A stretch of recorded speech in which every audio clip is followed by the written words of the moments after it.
Oke, sekarang lanjut kita bakal buat yang namanya tag div. Div ini tag yang kelihatannya simple, cuman very very powerful banget nih tag ya. Jadi kalau misalkan kalian ke website atau aplikasi, pasti kan ngelihat nih kotak yang ngebungkus elemen-elemen lainnya. Contoh ya, ini ada satu kotak, terus dia ngebungkus gambar, terus ngebungkus judul ya atau dan paragraf ya. Nah ini kan ada kotak nih, kelihatan banget ya. Nah, terus juga di sini bisa dilihat tuh ya ada kotak, terus di sini ada ini dan segala macamnya. Apalagi ini ya jelas banget ada kotak ya. Terus ada kotak besarnya yang jelas div ini. Nah, ini juga lagi-lagi nih headernya. Headernya kan ada dibungkus sama kotak tuh, ada Gojek bla bla bla bla bla bla ya. Jadi intinya ya div ini sesimpel kotak ya, kotak kosong yang di dalamnya bisa kita isi oleh banyak banget elemen ya, misalkan gambar, tag judul, paragraf, terus link kayak gini juga. Ya tuh, ini dipisah dengan kotak-kotak gitu. Walaupun dia bentuknya kelihatan kayak bukan div ya, seolah-olah ini sebenarnya ini pecahan-pecahan kotak gitu ya. Ini ada 3 kotak mungkin ya nih. 1, 2, 3 dan dibungkus sama kotak besar gitu. Intinya div itu kotak kosong. Ya, itu dulu aja.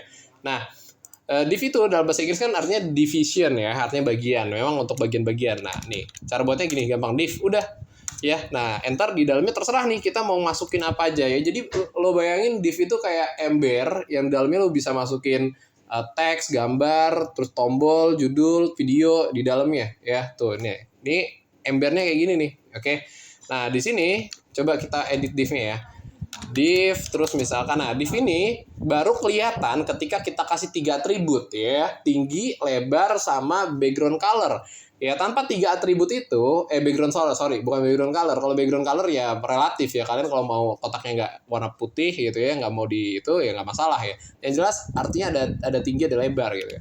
Nah di sini height misalkan lebarnya berapa? Lebarnya lebar tingginya misalkan 300 px gitu ya.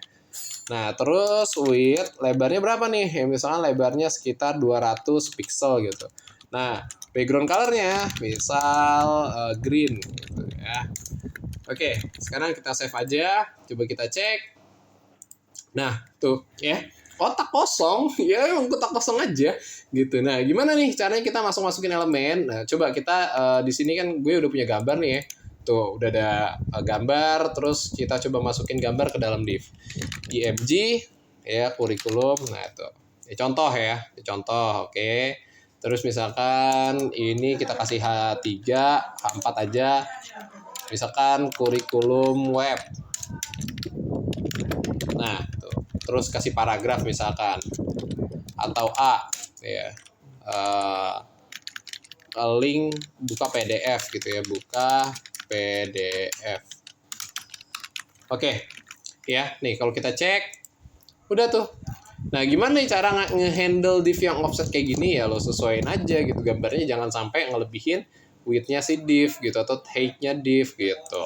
Nah wajar ya, bukan berarti div itu sebenarnya div juga bisa bisa ngikut ya, ngikut size-nya juga bisa ngikut, tapi nanti pembahasan lain ya.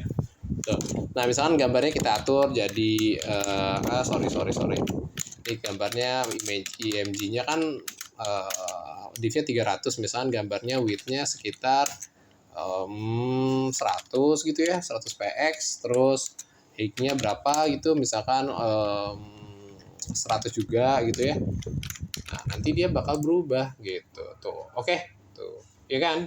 Nah oke, seperti itu ya. Nah, ini div tuh lebih banyak yang suka pakai border radius nih kalau mau kasih border radius gitu ya. Nah, div ini keren nih kalau kasih border radius misalkan 10 px gitu. Ini ada lengkungan-lengkungannya cuy ya. Nah, tuh gitu. Oke. Nah, itu intinya div. Div itu walaupun simple tapi penting banget ya. Intinya dari kesimpulannya adalah div itu kotak kosong. Ya, nah nanti di dalamnya ini contohnya di dalamnya bisa kita masukin elemen-elemen HTML ya, gitu lo bisa masukin lah gitu ya. Oke, gitu. Dah itu aja. Bye teman kode. Teman kode. Dadah.